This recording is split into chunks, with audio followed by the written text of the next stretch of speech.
জাতীয় থেকে আন্তর্জাতিক, প্রান্তিক জনপদ থেকে নগর চারপাশে ঠিক কী ঘটছে এই মুহূর্তে তা নিয়ে আয়োজন এখন চারদিক। আপনাদের সঙ্গে আছে আমি অন্যয় কর্মকার। নিজেদের স্বার্থে একটা গোষ্ঠী তদবির বাণিজ্য করছে। জুলাই গণ অভ্যুত্থান ভুলতে দেয়া যাবে না বলে জানিয়েছেন জাতীয় নাগরিক কমিটির মুখ্য সংগঠক সার্জিস আলম। সকালে রাজধানীর ইনস্টিটিউট অফ ডিপ্লোমা ইঞ্জিনিয়ার্স মিলনায়তনে চাঁপাই নবাবগঞ্জ ফোরাম আয়োজিত এক প্রীতি সমাবেশে তিনি একথা বলেন। আওয়ামী সরকারের আমলে আত্মীয় ও দলীয় কোটার কারণে উত্তরবঙ্গ শোষিত হয়েছে। ২৪-এর গতিকে কাজে লাগিয়ে ঐক্যবদ্ধ হয়ে নতুন বাংলাদেশ গড়ার আহ্বান জানান তিনি বলেন, শেখ পরিবারের নামে দেশের বিভিন্ন অঞ্চলে অনেক ইনস্টিটিউট হলেও উত্তরাঞ্চলে উল্লেখযোগ্য কোনো প্রতিষ্ঠান গড়ে ওঠেনি।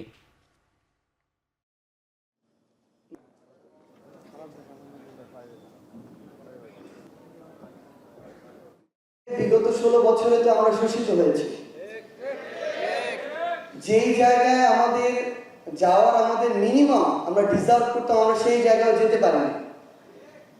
গিয়েছে কোটা, গোপালী কোটা, পরিবার কোটা, আত্মীয় স্বজন কোটা, তেলবাজি কোটা, লীগ কোটা, এরকম অসংখ্য কোটায় এই পুরো উত্তরবঙ্গ বলতে আমরা যা বুঝি পুরো উত্তরবঙ্গকে শোষণ করা হয়েছে।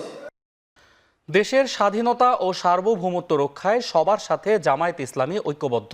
সিলেটে ঐতিহাসিক আলিয়া মাদ্রাসার মাঠে কর্মী সম্মেলনে প্রধান অতিথি হিসেবে বক্তব্যে এমন মন্তব্য করেন দলটির আমির ডাক্তার শফিকুর রহমান। তিনি বলেন, হত্যাকারীরা গর্তে ঢুকে গেছে আর বিদেশে বসে দেশের শান্তি নষ্টের চেষ্টা করছে ষড়যন্ত্রকারীরা। এদের রাজনৈতিক মৃত্যু হয়েছে। আমরা ধারণা করেছিলাম তারা সবক নেবেন আর তারা এই দেশকে জ্বালা যন্ত্রণা দিবেন না, কিন্তু কয়লা দইলে যে ময়লা যায় না। ওরা নিজেরা শান্তিতে নাই, বাংলাদেশকেও শান্তিতে থাকতে দিবে না। দেশের মর্যাদা ক্ষুণ্ণ করার জন্য মিথ্যা গল্প সাজিয়ে বিদেশি বন্ধুদেরকে তারা বিভ্রান্ত করার চেষ্টা করছে। অবশ্য পদে পদে তাদের সমস্ত ষড়যন্ত্র শয়তানি ধরে পড়ে যাচ্ছে। শেখ হাসিনা সরকারের দীর্ঘদিন ক্ষমতা ধরে রাখার নীল নকশার প্রথম ষড়যন্ত্র ছিল পিলখানা হত্যাকাণ্ড। প্রহসনমূলক বিস্ফোরক মামলার কারণে ৪৬৮ জন বিডিআর সদস্য ১৬ বছর ধরে বিচার বহির্ভূতভাবে কারাবন্দী আছেন বলে দাবি করেন ভুক্তভোগী বিডিআর পরিবারের সদস্যরা। হত্যা ও বিস্ফোরক মামলা প্রত্যাহার ও রায় বাতিল করা, নিরপরাধ কারাবন্দীদের মুক্তি দাবি, ২৫ ও ২৬ ফেব্রুয়ারিকে শহীদ সেনা দিবস ঘোষণা সহ ৮ দফা দাবি নিয়ে শুক্রবার সকালে জাতীয় প্রেস ক্লাবে সংবাদ সম্মেলন করেন তারা। এ সময় ভুক্তভোগী পরিবারগুলো বলেন, অর্ধশতাধিক বিডিআর সদস্য অমানবিক রিমান্ড দেয়ায় মৃত্যুবরণ করেছেন। নিরপরাধ পরিবারগুলো স্বজন হারিয়ে আর্থিকভাবে ক্ষতিগ্রস্ত হয়েছেন। মিথ্যা মামলা দিয়ে সাজা দেয়ায় দোষীদের শাস্তি ও ভুক্তভোগী পরিবারগুলোকে ক্ষতিপূরণের দাবিও জানান তারা। কারা নির্যাতিত ভাইরা যেন সকল প্রকার মামলা থেকে অব্যাহতি পেয়ে যেন পুনরায় আমাদের মাঝে ফিরে আসতে পারেন, এবং তার সাথে সাথে তাদেরকে জামিনের মাধ্যমে মামলা থেকে অব্যাহতি দিয়ে পুনরায় যেন তাদের সম্মান ফিরিয়ে দিয়ে তাদেরকে চাকরিতে পুনর্বহাল করা হয়। নিরীহ বিডিআরদের রিমান্ডে নির্যাতনের ফলে যে মৃত্যুগুলো হয়েছে তার সঠিক তথ্য উদ্ঘাটন করতে হবে এবং দোষীদের, প্রকৃত দোষীদের শাস্তির আওতায় আনতে হবে। বিডিআরের ইস্যুতে সরকার কোন জায়গায় আটকে আছে ওই জায়গাটা আমাদেরকে স্পষ্ট করুক, আমরা তার বিরুদ্ধে লড়াই করব।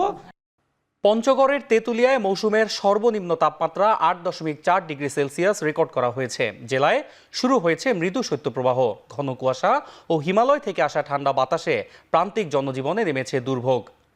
চুয়াডাঙ্গায়ও চলছে শীতের দাপট। প্রচণ্ড ঠান্ডা উপেক্ষা করে ঘরের বাইরে বের হচ্ছেন কর্মজীবীরা। কুমিল্লা জুড়ে জেঁকে বসেছে শীত। ২ দিন ধরে দেখা মিলছে না সূর্যের। কুয়াশার কারণে ঢাকা চট্টগ্রাম মহাসড়কে যানবাহনের গতি নেমেছে অর্ধেকে। হেডলাইট জ্বালিয়ে চলছে যানবাহন। এদিকে ঘন কুয়াশার কারণে ৬.৫ ঘন্টা বন্ধ থাকার পর সকাল ৯টায় স্বাভাবিক হয়েছে পাটুরিয়া দৌলতদিয়া নৌপথে ফেরি চলাচল। দুই পারে আটকে পড়া যানবাহনগুলো পারাপার শুরু করেছে।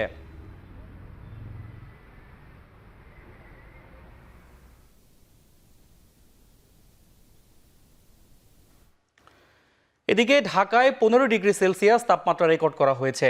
আজ ও আগামীকাল আবহাওয়া অপরিবর্তিত থাকবে। শৈত্যপ্রবাহ না পড়লেও ঢাকায় তাপমাত্রা ১০ ডিগ্রির কাছাকাছি আসতে পারে বলে জানিয়েছে আবহাওয়া অফিস।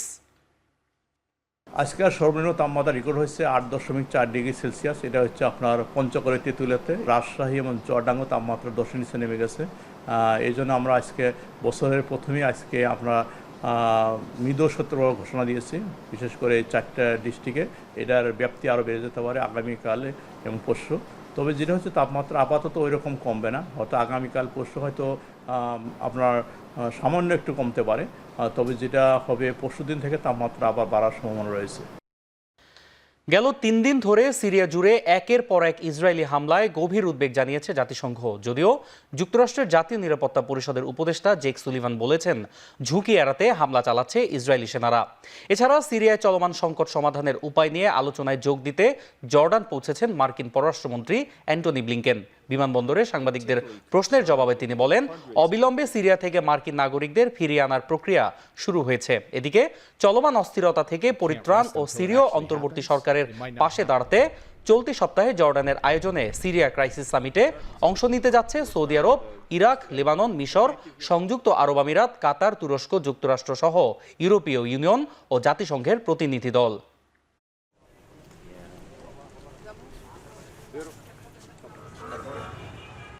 ভারতের তামিলনাড়ু রাজ্যের একটি বেসরকারি হাসপাতালে আগুনে এক শিশুসহ অন্তত 6 জনের প্রাণহানি হয়েছে।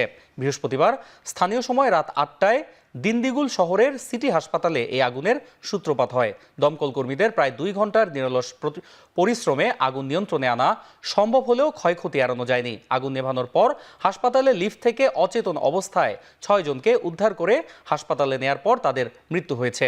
প্রাথমিক তদন্ত প্রতিবেদন অনুযায়ী শর্ট সার্কিট থেকে আগুনের সূত্রপাত। এই অবস্থায় হাসপাতালে রোগীদের চিকিৎসার জন্য অন্যত্র সরানো হয়েছে বলে নিশ্চিত করেছে স্থানীয় প্রশাসন।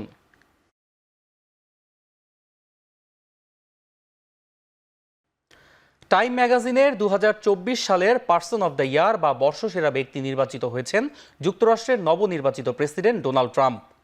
বৃহস্পতিবার আনুষ্ঠানিকভাবে এই ঘোষণা দেয় টাইম ম্যাগাজিন। এ নিয়ে দ্বিতীয়বারের মতো টাইমের বর্ষসেরা ব্যক্তিত্ব হিসেবে নির্বাচিত হলেন ট্রাম্প। যদিও আনুষ্ঠানিকভাবে ঘোষণা আসার আগে সূত্রের বরাতে বিষয়টি আগেভাগেই প্রচার শুরু করে বার্তা সংস্থা রয়টার্স।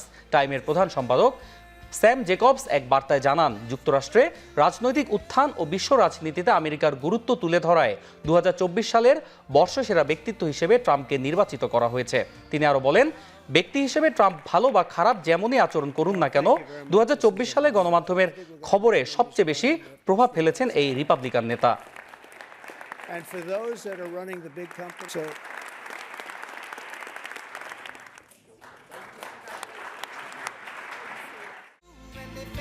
এমবাপের বিরুদ্ধে ধর্ষণের সঙ্গে জড়িত থাকার অভিযোগ মিথ্যা প্রমাণিত হয়েছে। গত অক্টোবরে সুইডেনের স্টকহোমে ঘুরতে যাওয়ার পর ধর্ষণের অভিযোগ ওঠে কিলিয়ান এমবাপের বিরুদ্ধে। অভিযোগ ওঠার পর থেকেই বিষয়টি নিয়ে তদন্ত শুরু হয়েছিল, তবে এর সঙ্গে তার সংশ্লিষ্টতা পাওয়া না যাওয়ায় তদন্ত প্রক্রিয়া বন্ধ করে দেওয়া হয়েছে। এক বিবৃতিতে প্রধান তদন্ত কর্মকর্তা মারিনা সিরাকোভা জানান, হোটেলে সংঘটিত হওয়া ঘটনার তদন্ত কার্যক্রম চালিয়ে নেয়ার মতো যথেষ্ট তথ্য প্রমাণ তাদের কাছে নেই।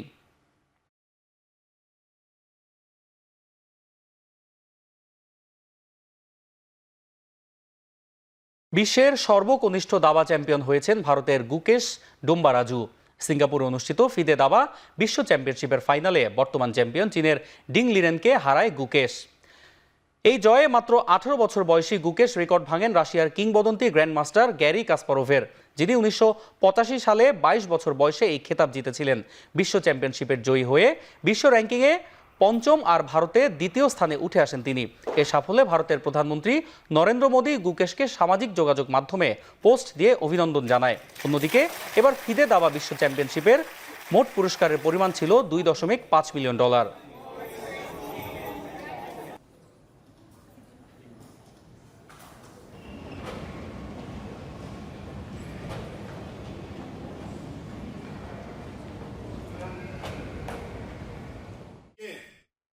শেষ করছি এখন চারদিক। এখন টেলিভিশন ওয়েবসাইটে দেখতে ভিজিট করুন www.ekhon.tv। এখন টেলিভিশন ফেসবুকে দেখতে ভিজিট করুন facebook.com/tv/ekhon। এছাড়াও ইউটিউবে এখন টেলিভিশন দেখতে ভিজিট করুন youtube.com/c/ekhon tv।